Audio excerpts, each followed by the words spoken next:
साथियों नमस्कार, मैं हूं नीरज पटेल और आप देख रहे हैं नेशन जनमत। हाथों में लाल धागा बंधवाते हुए तस्वीर, माथे पर तिलक लगा करके तस्वीर, गाय की पूजा करते हुए तस्वीर, मंदिरों में पूजा पाठ करते हुए तस्वीर और खुद को प्राउड हिंदू बताना। ब्रिटेन के प्रधानमंत्री ऋषि सुनक ने सोचा था कि यही सब करते हुए अगर कोई शख्स 10 साल से ज्यादा समय से भारत में प्रधानमंत्री रह सकता है तो ये करते हुए मैं ब्रिटेन में प्रधानमंत्री क्यों नहीं रह सकता। मगर ऋषि सुनक ये भूल गए थे कि भारत और ब्रिटेन के शैक्षणिक स्तर में बहुत बड़ा अंतर है। इसी वजह से वो गच्चा खा गए। भले ही नरेंद्र मोदी जी तीसरी बार प्रधानमंत्री बन गए हों, मगर अफसोस यही सब राजनीतिक प्रोपेगेंडा करते हुए ऋषि सुनक 2 साल भी प्रधानमंत्री नहीं रह पाए।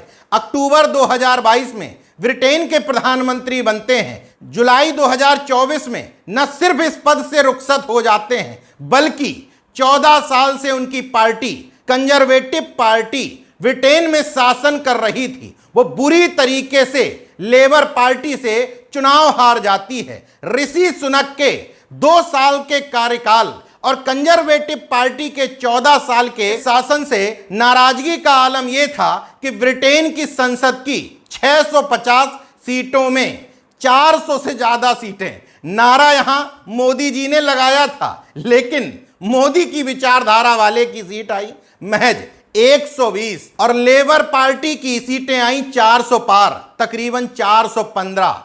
कीर स्टारमर प्रधानमंत्री बन गए हैं ब्रिटेन के। तो सवाल ये उठता है कि आखिर ऋषि सुनक ने अपने 2 साल के कार्यकाल में ऐसा क्या कर दिया कि कंजर्वेटिव पार्टी जो 14 साल से वहां शासन कर रही थी बुरी तरीके से सत्ता से बेदखल हो गई।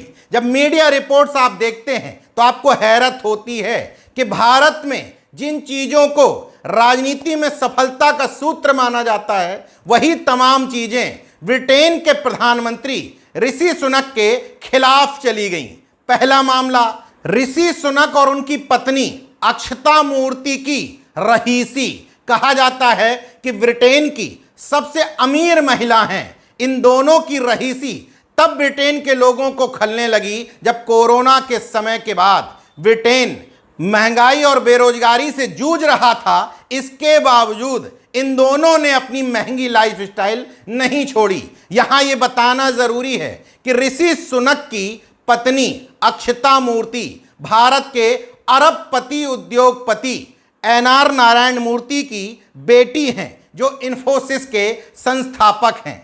अब जरा भारत से तुलना करके देखिए, यहां के प्रधानमंत्री खुद को फकीर कहते हैं, एक गरीब घर का बेटा कहते हैं, लेकिन लाइफस्टाइल में, कपड़े बदलने में ऋषि सुनक से भी आगे पहुंच जाते हैं। इसके बावजूद इस बात को लेकर के विरोध पैदा नहीं होता।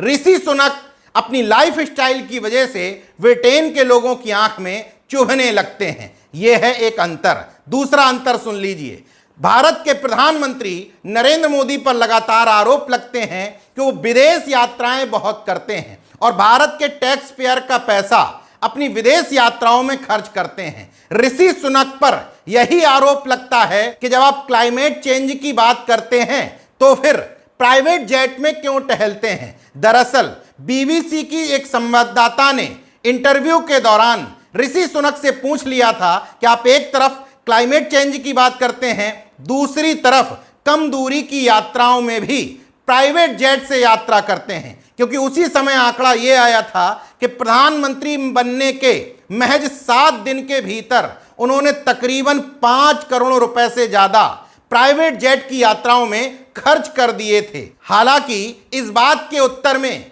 ऋषि सुनक ने झुंझलाते हुए पत्रकार से कहा था कि आप क्लाइमेट चेंज पर तो सवाल कर रही हैं, उसका हल खोजने पर नहीं। हालांकि हल खोजने की जिम्मेदारी प्रधानमंत्री की हैसियत से ऋषि सुनक की थी, उस रिपोर्टर की नहीं थी। लेकिन वहां गनीमत थी कि ऋषि सुनक से ऐसा सवाल पूछा जा सकता है। यहां की मीडिया को इजाजत ही नहीं है। यहां की मीडिया पूछती है आप पर्स रखते हैं कि नहीं, आम चूस करके खाते हैं कि काट करके खाते हैं।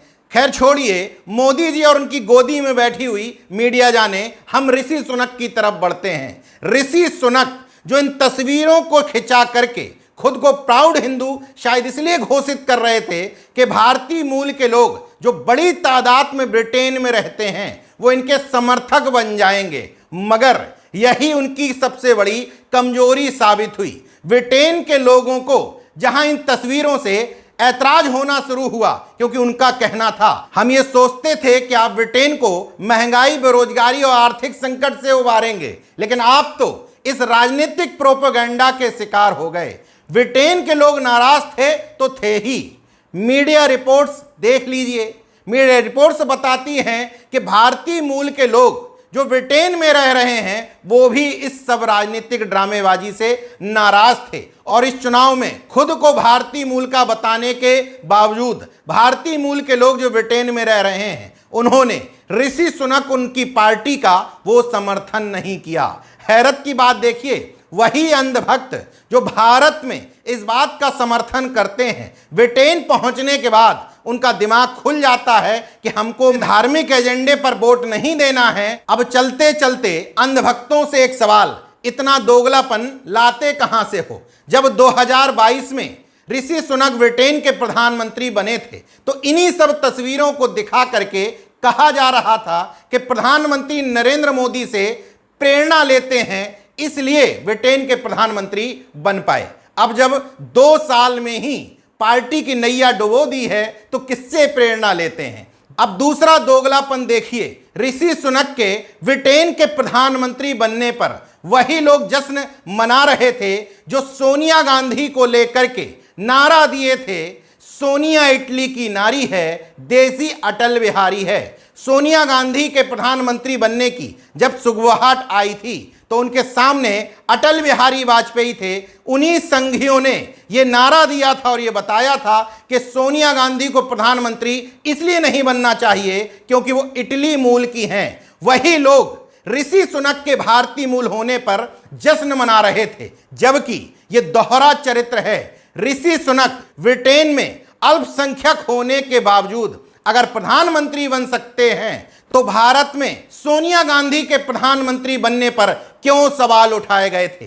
तीसरी बात, ऋषि सुनक खुद को प्राउड हिंदू बताते थे, इसके बावजूद कंजर्वेटिव पार्टी ने उनको प्रधानमंत्री बना दिया था। लेकिन भारत की रूलिंग पार्टी के बारे में सोच करके देखिए, क्या वो किसी ऐसे धार्मिक अल्पसंख्यक को जो अपने धर्म को इस तरीके से महिमा मंडित करता हो कभी प्रधानमंत्री की कुर्सी पर बैठा लेंगे? यहां वहां दाएं बाएं के पद तो दे दिए जाएंगे, लेकिन प्रधानमंत्री जैसा महत्वपूर्ण पद ब्रिटेन के लोगों ने एक ऐसे धार्मिक अल्पसंख्यक शख्स को दिया जो अपने धार्मिक प्रोपेगेंडे का बढ़ा चढ़ा करके प्रसार भी कर रहा था। यह है इन कट्टरपंथियों के दोगले चरित्र का असली प्रमाण।